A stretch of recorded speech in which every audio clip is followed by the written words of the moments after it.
CBI দিয়ে অত্যাচার করে মারা হয়েছে সুলতান আহমেদকে তোপ অভিষেকের।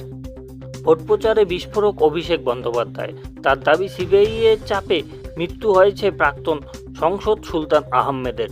শনিবার প্রাক্তন সংসদের স্ত্রী তথা উলুবেড়িয়ার তৃণমূল প্রার্থী সাজাদা আহমেদের সমর্থনে প্রচারে গিয়ে তৃণমূলের সর্বভারতীয় সাধারণ সম্পাদক সেখান থেকে কেন্দ্রের মোদী সরকার এবং কেন্দ্রের তদন্তকারী সংস্থার বিরুদ্ধে তোপ দাগেন।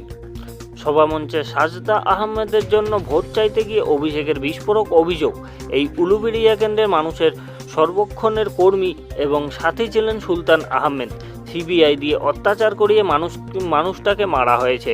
এরপরেই তার আর্জি, তার সহধর্মিনী আপনাদের কাছে শুধুমাত্র সমর্থন চাইতে নয়, বিজেপিকে চূর্ণ চূর্ণ করার জন্য আশীর্বাদ এবং দোয়া চাইতে এসেছে। 2017 সালে মৃত্যু হয়েছিল উলুবেড়িয়ার তৃণমূল সাংসদ সুলতান আহমেদের। মমতা বন্দ্যোপাধ্যায়ের দীর্ঘদিনের রাজনৈতিক সঙ্গীর নামে জড়িয়েছিল নারদা কাণ্ডে। তদন্তে নামে সিবিআই। সেই তদন্ত চলাকালীন হৃদরোগে আক্রান্ত হয়ে মৃত্যু হয়েছিল সুলতানের। সেই মৃত্যু নিয়ে তৃণমূল সুপ্রিমো বলেছিল নারদা তদন্তের জন্য খুবই টেনশনে ছিলেন সুলতান।